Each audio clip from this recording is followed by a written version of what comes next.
السلام علیکم دوستو، آج کی کہانی کا نام ہے غیبت اور روزہ کی حقیقت۔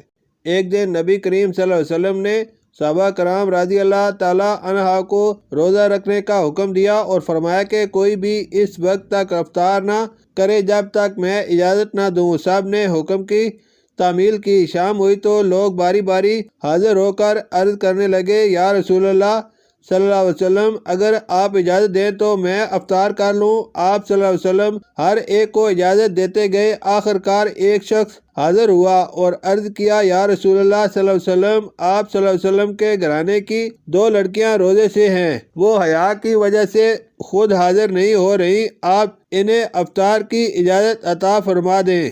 نبی کریم صلی اللہ علیہ وسلم نے اس کی بات سنی مگر کوئی جواب نہ دیا۔ اس نے دوبارہ عرض کیا، پھر بھی آپ صلی اللہ علیہ وسلم خاموش رہے۔ جب اس نے کئی بار اپنی بات دہرائی تو آپ صلی اللہ علیہ وسلم نے فرمایا، انہوں نے روزہ نہیں رکھا۔ روزہ دار وہ کیسے ہو سکتا ہے جو سارا دن لوگوں کا گوشت کھاتا رہا ہو؟ پھر فرمایا، جاؤ، اگر وہ واقعی روزہ دار ہیں تو انہیں حکم دو کہ قے کر دیں۔ وہ شخص گیا اور دونوں کو پیغام دیا۔ انہوں نے قے کی تو ہر ایک کے منہ سے خون کا ایک لوتھڑا نکلا۔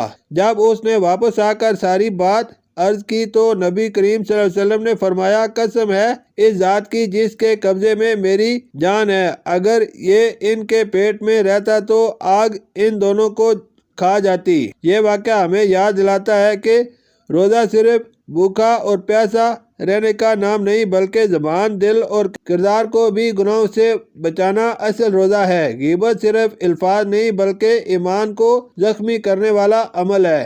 اللہ تعالیٰ ہمیں حقیقی معنوں میں روزہ رکھنے اور اپنی زبان کی حفاظت کرنے کی توفیق عطا فرمائے، آمین۔ شکریہ۔